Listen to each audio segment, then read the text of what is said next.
Día 31 de julio. San Ignacio de Loyola. San Ignacio nació en 1491 en el castillo de Loyola, en el norte de España, cerca de los montes Pirineos. Su padre, Bertrán de Loyola, y su madre, Marina Sáenz, de familias muy distinguidas, tuvieron 11 hijos, 8 varones y 3 mujeres. El más joven de todos fue Ignacio. El nombre que le pusieron en el bautismo fue Íñigo. Entró a la carrera militar, pero en 1521, a la edad de 30 años, siendo ya capitán, fue gravemente herido mientras defendía el castillo de Pamplona. Al ser herido su jefe, la guarnición del castillo capituló ante el ejército francés. Los vencedores lo enviaron a su castillo de Loyola a que fuera tratado de su herida. Le hicieron 3 operaciones en la rodilla, dolorosísimas y sin anestesia, pero no permitió que lo atasen ni que nadie lo sostuviera, y durante las operaciones no prorrumpió ni una queja. Los médicos se admiraban. Y para que la pierna operada no le quedara más corta, le amarraron unas pesas al pie, y así estuvo por semanas con el pie en alto, soportando semejante peso, y sin embargo quedó cojo para toda la vida. Y a pesar de esto, de haber quedado cojo, Ignacio tuvo durante toda su vida un modo muy elegante y fino para tratar a toda clase de personas. Lo había aprendido de la corte en su niñez. Mientras estaba en convalecencia, pidió que le llevaran novelas de caballería, llenas de narraciones inventadas e imaginarias. Pero su hermana le dijo que no tenía más libros que La vida de Cristo y El año cristiano, o sea, la historia de los santos de cada día. Antes, mientras leía novelas y narraciones inventadas, en el momento sentía satisfacción, pero después quedaba con un sentimiento horrible de tristeza y frustración. En cambio, ahora, al leer la vida de Cristo y la vida de los santos, sentía una alegría inmensa que le duraba por días y días. Esto lo fue impresionando profundamente. Y mientras leía las historias de los grandes santos, pensaba, ¿y por qué no tratar de imitarlos? Si ellos pudieron llegar a ese grado de espiritualidad, ¿por qué no lo voy a llegar a lograr yo? ¿Por qué no tratar de ser como San Francisco, como Santo Domingo? Estos hombres estaban hechos del mismo barro que yo. ¿Por qué no esforzarme para llegar al grado que ellos alcanzaron? Mientras se proponía seriamente convertirse, una noche se le apareció Nuestra Señora con su Hijo Santísimo. La visión lo consoló inmensamente, y desde entonces se propuso no dedicarse a servir a gobernantes de la tierra, sino al Rey del cielo. Apenas terminó su convalecencia, se fue en peregrinación al famoso santuario de la Virgen de Montserrat. Allí tomó el serio propósito de dedicarse a hacer penitencia por sus pecados. Cambió sus lujosos vestidos por los de un pordiosero y se consagró a la Santísima Virgen e hizo confesión general de toda su vida. Y se fue a un pueblecito llamado Manresa, a 15 kilómetros de Montserrat, a orar y hacer penitencia, y allí estuvo un año. Cerca de Manresa había una cueva, y en ella se encerraba a dedicarse a la oración y a la meditación, y allá se le ocurrió la idea de los ejercicios espirituales que tanto bien iban a hacer a la humanidad. Después de unos días en los cuales sentía mucho gozo y consuelo en la oración, empezó a sentir aburrimiento y cansancio por todo lo que fuera espiritual. A esta crisis de desgano la llaman los sabios la noche oscura del alma. Es un estado dificultoso que cada uno tiene que pasar para que se convenza de que los consuelos que siente en la oración no se los merece, sino que son un regalo gratuito de Dios. A este momento, a este tiempo de noche oscura, San Ignacio lo llamará desolación y lo describirá en su libro de los ejercicios espirituales. También experimentó otra enfermedad espiritual muy fastidiosa, que son los escrúpulos, o sea, el imaginarse que todo es pecado.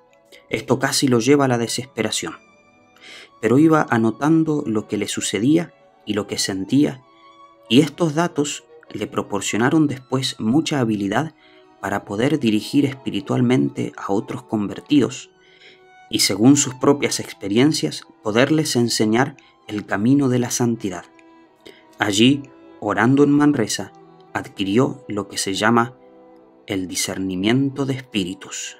San Ignacio se ha convertido en el gran maestro del discernimiento de espíritus, que consiste en saber determinar qué es lo que le sucede a cada alma y cuáles son los consejos que más necesita, y saber distinguir lo bueno de lo malo. A un amigo suyo le decía después: en una hora de oración en Manresa aprendí más a dirigir almas que todo lo que hubiera podido aprender asistiendo a universidades. En 1523 se fue en peregrinación a Jerusalén, pidiendo limosna por el camino. Todavía era muy impulsivo y un día casi ataca a espada a uno que hablaba mal de la religión. Por eso le aconsejaron que no se quedara en Tierra Santa, donde había muchos enemigos de la religión. Después fue adquiriendo gran bondad y paciencia.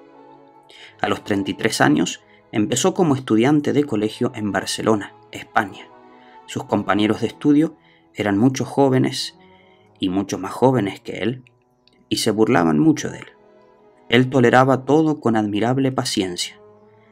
De todo lo que estudiaba tomaba pretexto para elevar su alma a Dios y adorarlo. Después pasó a la Universidad de Alcalá. Vestía muy pobremente y vivía de limosna. Reunía niños para enseñarles religión, hacía reuniones de gente sencilla para tratar temas de espiritualidad y convertía a pecadores hablándoles amablemente de lo importante que es salvar el alma. Lo acusaron una vez injustamente ante la autoridad religiosa y estuvo 2 meses en la cárcel. Después lo declararon inocente, pero había gente que lo perseguía. Él consideraba todos estos sufrimientos como un medio que Dios le proporcionaba para que le fuera pagando sus pecados. Y exclamaba: no hay en la ciudad tantas cárceles ni tantos tormentos como los que yo deseo sufrir por amor a Jesucristo. Se fue a París a estudiar a la famosa Universidad de la Sorbona. Allá formó un grupo de 6 compañeros que se han hecho famosos porque con ellos fundó la Compañía de Jesús, es decir, los jesuitas. Son ellos Pedro Fabro, Francisco Javier, la Inés Salmerón, Simón Rodríguez y Nicolás Bobadilla. Recibieron doctorado en aquella universidad y daban muy buenos ejemplos a todos. Los 7 hicieron votos o juramentos de ser puros, obedientes y pobres el día 15 de agosto de 1534, fiesta de la Asunción de María. Se comprometieron a estar siempre a las órdenes del Sumo Pontífice para que él los emplease en lo que mejor le pareciera para la gloria de Dios. Se fueron a Roma y el Papa Pablo III los recibió muy bien y les dio permiso de ser ordenados sacerdotes. Ignacio, que se había cambiado por este nombre su nombre antiguo de Íñigo, esperó 1 año desde el día de su ordenación hasta el día de la celebración de su primera misa, para prepararse lo mejor posible a celebrarla con todo fervor. San Ignacio se dedicó en Roma a predicar ejercicios espirituales y a catequizar al pueblo. Sus compañeros se dedicaron a dictar clases en universidades y colegios y a dar conferencias espirituales a toda clase de personas. Se propusieron como principal oficio enseñar la religión a la gente. En 1540, el Papa Pablo III aprobó su comunidad llamada Compañía de Jesús. El superior general de la nueva comunidad fue San Ignacio hasta la muerte.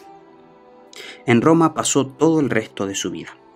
Era tanto el deseo que tenía de salvar almas que exclamaba: estaría dispuesto a perder todo lo que tengo y hasta a que se acabara mi comunidad con tal de salvar el alma de un pecador. Fundó casas de su congregación en España y Portugal. Envió a San Francisco Javier a evangelizar Asia. De los jesuitas que envió a Inglaterra, 22 murieron martirizados por los protestantes. Sus dos grandes amigos, Laínez y Salmerón, fueron famosos sabios que dirigieron el Concilio de Trento. A San Pedro Canicio lo envió a Alemania, y este santo llegó a ser el más célebre catequista de aquel país. Recibió como religioso jesuita a San Francisco de Borja, que era rico político, gobernador en España.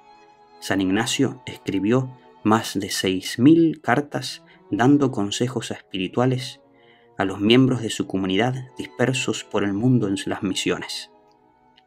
El colegio que San Ignacio fundó en Roma llegó a ser modelo en el cual se inspiraron muchísimos colegios más, y ahora se ha convertido en la célebre Universidad Gregoriana. Los jesuitas fundados y formados por San Ignacio llegaron a ser los más sabios adversarios de los protestantes, y combatieron y detuvieron en todas partes el protestantismo. Les recomendaba San Ignacio a sus jesuitas que tuvieran mansedumbre y gran respeto hacia el adversario, pero que al mismo tiempo se presentaran muy instruidos para combatirlos. Él deseaba que el apóstol católico fuera muy instruido. El libro más famoso de San Ignacio se titula Ejercicios Espirituales, y es lo mejor que se ha escrito acerca de cómo hacer bien los santos ejercicios. En todo el mundo es leído y practicado este maravilloso libro, y ha traído grandes santos, grandes héroes y muchísimos frutos para toda la Iglesia.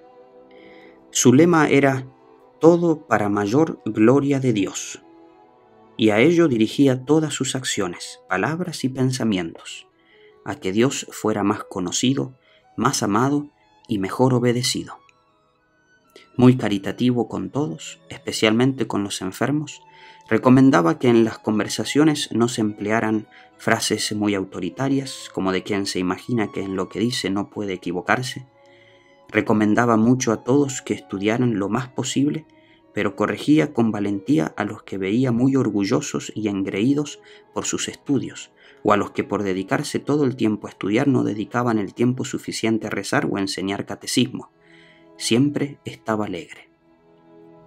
En los 15 años en que San Ignacio dirigió la Compañía de Jesús, desde el momento en que la fundó hasta su muerte, ésta pasó de 7 socios a 1000. A todos y cada uno trataba de formarlos muy bien espiritualmente. Como casi cada año se enfermaba y después volvía a obtener la curación, cuando le vino la última enfermedad, nadie se imaginó que se iba a morir, y murió inesperadamente, el 31 de julio de 1556, cuando tenía 65 años. En 1622, el Papa lo declaró santo, y después, Pío XI lo declaró patrono de los ejercicios espirituales en todo el mundo. Los pecadores lo recordaban como un sacerdote extraordinariamente comprensivo y bondadoso que siempre los recibía bien y los atendía con el mayor esmero. Muchas veces hacía él mismo la penitencia que no arriesgaba a imponerles a ciertos grandes pecadores, y a estos les recomendaba que su mejor penitencia sería siempre el soportar con paciencia y por amor a Dios los sufrimientos de cada día. San Ignacio compuso una oración que es muy conocida en todo el mundo y hermosísima, y dice así: «Toma, Señor, y recibe toda mi libertad, mi memoria, mi entendimiento y toda mi voluntad. Tú me lo diste, a ti, Señor, lo devuelvo. Puedes disponer de todo según tu divina voluntad. Con que me concedas tu amor y tu gracia, con esto me basta, y nada más te quiero pedir». Esta oración la escribe él en los ejercicios espirituales. Otra oración muy amada y recomendada por San Ignacio es aquella que la gente piadosa dice después de comulgar: «Alma de Cristo, santifícame, cuerpo de Cristo, sálvame». Su libro preferido, después de la Santa Biblia, era La Imitación de Cristo. Cada día después del almuerzo, en la visita que hacía al Santísimo Sacramento, leía un capítulo de La Imitación de Cristo. Este precioso librito ha sido el más editado en el mundo después de la Biblia.